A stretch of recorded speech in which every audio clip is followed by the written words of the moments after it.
નમસ્કાર મિત્રો, હું છું આપણો મિત્ર રાજેન્દ્ર બારિયા. Good morning. ઘણો આજે લેટ છું થોડાક કારણોથી, પણ મોડો હું આવી રહ્યો છું અને મોડો આવવાના કારણે માફી માગું છું. ઘણા મારા મિત્રો મારા રાહ જોઈ રહ્યા હતા, રાજુભાઈનો વિડીયો આવશે ક્યારે. હા ભાઈ આવશું ચોક્કસ, થોડું વહેલું મોડું થશે વાંધો નહીં, પણ આવશે. તો દરેકને જણાવી દઉં ભાઈ, ચૂંટણી છે તો માહોલ તો ગરમ રહેવાનો જ, ઘણી બધી ચર્ચાઓ રહેવાની, પણ એ તો ચાલ્યા કરે, એમાં બહુ મગજ દોડાવવું નહીં. પણ કહેવાનું એટલું કે ભાઈ રાજકારણમાં આવું તો થોડુંક ખેલદિલ સાથે કરીએ, એમાં વાદ વિવાદ બિલકુલ ના કરીએ. આપણું એક લક્ષ્ય છે કે એક થાય, એક ગામ એક બને, એક પરિવાર બને, એના માટે આપણે મહેનત કરી રહ્યા છીએ કે નહીં વાદ વિવાદ કરવા માટે. તો અમે જે 3 ઉમેદવાર છે અમે સાથે બેસીને નાસ્તો પણ કરીએ છીએ અને ચા પણ પી રહ્યા છીએ. પણ ઘણા એવા અસામાજિક તત્વો છે કે સાઈડવાળા, હમણાં 3ને પ્રોબ્લેમ કોઈ નથી, પણ સાઈડવાળાને થોડી ઘણી તકલીફ લાગી રહી છે, હશે વાંધો નહીં.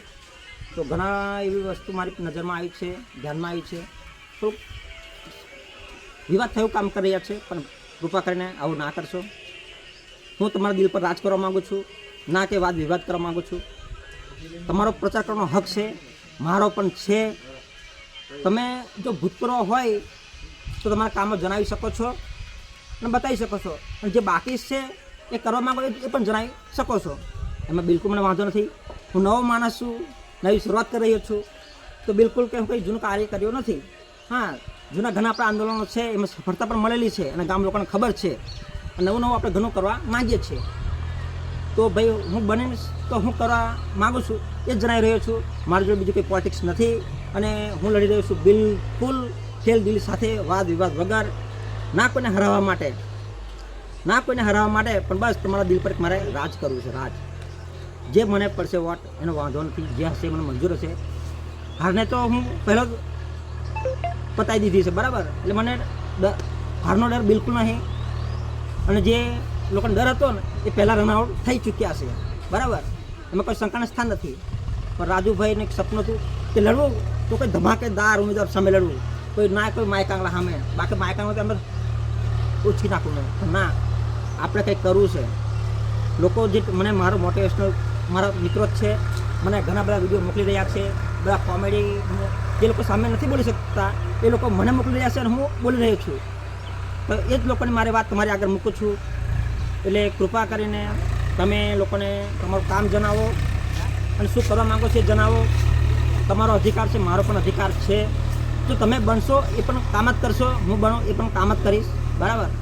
તો જો બીજી માથાકૂટ કર્યા સિવાય બિલકુલ ઝીરો પોલિટિકલ સાથે, વાદ વિવાદ વગર, પણ ધમકાવ્યા ડરાવ્યા વગર કે તું એમ છે તેમ છે બીજામ છે, આવા ના બોલશો ભાઈ.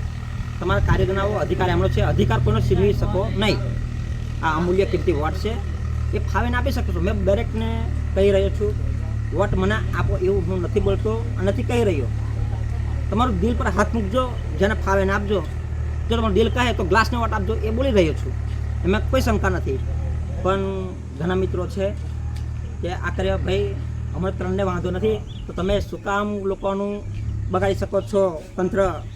તમે તમારી જાતને નીચા પાડી શકો છો, એને નજરમાં કોઈ ઉતરી ગયા ને તમે એના દિલ પર કોઈ જે સ્થાન ના બનાવી શકો. હું દાવો કરી રહ્યો છું કે મેં આજે જીત્યો એવું નહીં કહી રહ્યો, પણ 30, 35, 40માં એકવાર તો સરપંચ બનાવીને દેખાડીશ. અને એ સમય એવો છે જે મારા આજે લડી રહ્યા ને એ પણ મને વોટ આપશે. તો હું લોકોના દિલ જીતવા માટે કામ કરી રહ્યો છું. લોકોને ખબર છે કે હું કરવા માગું છું. તો બહુ નહીં, બાકી હજુ મુદ્દા ઘણા મારી જોડે છે. શું કામ કરવા માગો છો? પીઠા ગામ લોકોને ખબર છે ભાઈ સરપંચની ઓફિસ ક્યાં આવી. કોઈ દેખ્યું હોય તો કોમેન્ટ કરજો, જણાવજો. બાકી રાજભાઈ બની ગયા ને ઓફિસ હશે. જય માતાજી, ભારત માતા કી જય, વંદે માતરમ. હમણાં વિડીયો કોણ ઉતારે ઉતારે બધાને લઈ લે. આ દરેક મિત્રોને એક શોર્ટ લઈ લે કે આપણા લોકો હાજર હતા, ભાઈ પૂજા હતા, બરાબર. ઓકે ચલો બાબુ.